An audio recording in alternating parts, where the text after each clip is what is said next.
ఆంధ్రప్రదేశ్ మరియు తెలంగాణలోని అభ్యర్థుల కోసం ప్రతిరోజు వచ్చే విద్యా ఉద్యోగ సమాచారానికి సంబంధించిన అప్డేట్స్ని ఇలా మీకు వీడియోస్ రూపంలో అందిస్తుంటా.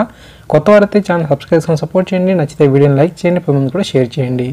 Hi guys, Mahesh friends. తెలంగాణలో పంచాయతీ కార్యదర్శులుగా ఎవరైతే అభ్యర్థులు నూతనంగా జాయిన్ అయ్యారో వీరికి సంబంధించి ఒక షాకింగ్ అప్డేట్స్ అనేది రావడం జరిగింది.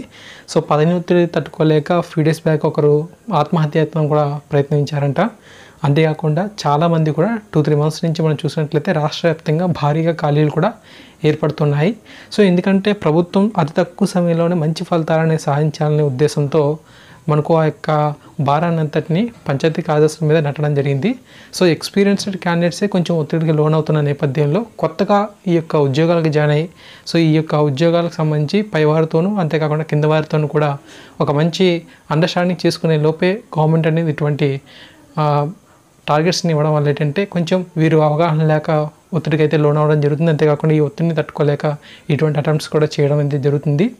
ప్రభుత్వం తప్పకుండా రెస్పాండ్ అయితే అవ్వాలి. ఎందుకంటే ఈ యొక్క ఉద్యోగాలకు సంబంధించి సరైన అవగాహన అనేది వీరికి లేదు. అందువల్ల కొంచెం వీరికి సమయం అయితే ఇచ్చి ఉంటే బాగుండేది. బట్ ఏంటంటే సో చాలా ఎక్కువ ఒత్తిడి అనేది ఉండడం వల్ల చాలామంది కూడా ఇటువంటి అటెంప్ట్స్ అయితే చేస్తున్నారు. అంతేకాకుండా కొంత సెటిల్ అయిన ఫ్యామిలీస్ అయితే ఈ యొక్క జాబ్స్ను వదులుకొని వేరే జాబ్స్కి ప్రయత్నం చేస్తున్నారు. అంతేకాకుండా హైయర్ ఎడ్యుకేషన్ కూడా వెళ్ళడం వల్ల రాజీనామాలు అయితే ఏర్పడుతున్నాయి.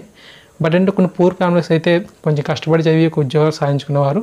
సో ఉన్న జాబ్ను వదులుకుంటే భవిష్యత్తు అనేది గోచరంగా ఉంటుందని చెప్పి ఒత్తిడి ఉన్నా సరే ఆ యొక్క ఉద్యోగాన్ని కొనసాగించడం జరుగుతుంది. కొంచెం సున్నిత మనస్తత్వం ఉన్న వారైతే ఇటువంటి ఇబ్బందిని చెప్పుకోలేక సో ఇటువంటి అటెంప్ట్స్ని కూడా చేస్తున్నారన్నమాట. సో ఇక్కడ మీరు చూడవచ్చు, ప్రతి ఆర్టికల్ని కూడా ఇక్కడ మీకు చూపిస్తున్నా. సో ప్రభుత్వం తప్పకుండా రెస్పాండ్ అయితే అవ్వాలి. ఫలితం మంచిదే, తక్కువ సమయంలో మంచి వర్క్ అనేది చేసినట్లయితే మంచి ఫలితాలు అయితే ఉంటాయి. బట్ ఏంటంటే ఆ బరువును మోసేవారికి ఎలా ఉంటుందంటే చాలా ఇబ్బందికరమైన అంశంగా మారుతుందని చెప్పుకోవాలి. సో తప్పకుండా ఈ యొక్క వార్త అనేది ప్రభుత్వం దృష్టికి వెళ్ళాలి. సో ప్రభుత్వం రెస్పాండ్ అయ్యి ఈ యొక్క ఒత్తిడి ఏదైతే ఉందో సో అభ్యర్థుల నుంచి వాటిని తొలగించాలి. సరైన అవగాహన అనేది వీరికి కల్పించాలి. ఎందుకంటే కొత్తగా జాయిన్ అయిన వారికి ఇటువంటి పరిస్థితులు అనేవి ఎదురవుతుంటాయి అనేది అందరికీ తెలిసిందే. సో చాలామంది కూడా ఈ యొక్క జాబ్స్ అనేది వదిలేసుకుంటున్నారు. సో చాలా భారీ ఎత్తున ఖాళీలు అయితే ఏర్పడడంతో మరి ఆ యొక్క పాలన అనేది మనకు మందకొడిగా సాగుతుంది. సో వాటిలో వేరొక వారిని భర్తీ చేయాలంటే మరొక పెద్ద ప్రాసెస్ కాబట్టి అభ్యర్థులందరికీ కూడా మేలు అనేది చేకూర్చేలాగా ప్రభుత్వం అనేది స్పందించాలి అన్నమాట. ఓకే, సో ఈ విధంగా మనకు అప్డేట్స్ అయితే ఉన్నాయి.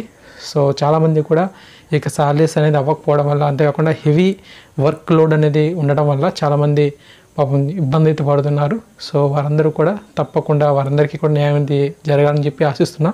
సో ఈ విధంగా ఇన్ఫర్మేషన్ ఉంది. తప్పకుండా మరిన్ని ముఖ్యమైన అప్డేట్ వచ్చిన మీకు అందిస్తూ ఉంటాను. Thank you.